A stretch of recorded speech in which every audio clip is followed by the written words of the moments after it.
Think back to your childhood. Were you pressured to finish everything on your plate before dessert, or supported in deciding when you were full? These are examples of parent feeding practices, the behaviours parents use during meal and snack times.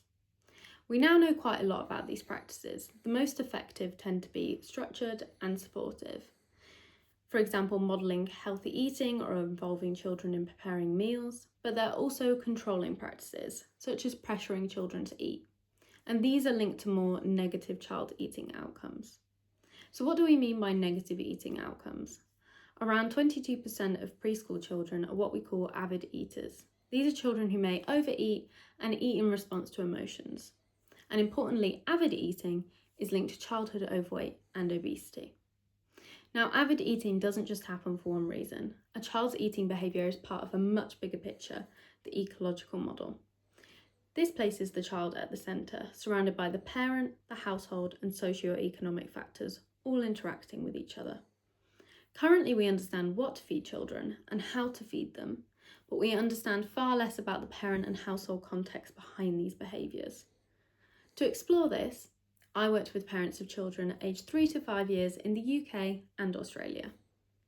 They complete surveys on their child's eating behaviour, parent feeding practices, and contextual factors such as stress and mealtime goals.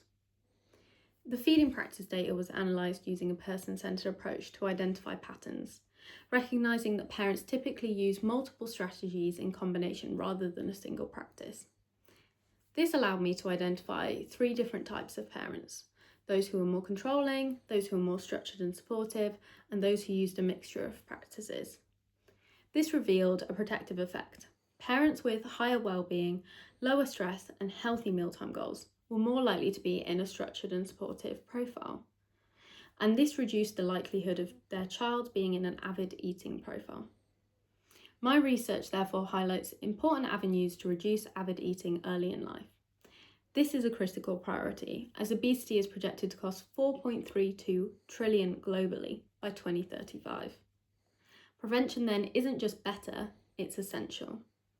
The outcomes of my research will ensure interventions are designed with parent stress and well-being in mind, and that parents have updated guidance to make supportive feeding practices more realistic and sustainable. And ultimately, this research is about more than reducing risk of obesity. It's about creating calmer, less stressful mealtimes and helping children build happy, healthy relationships with food.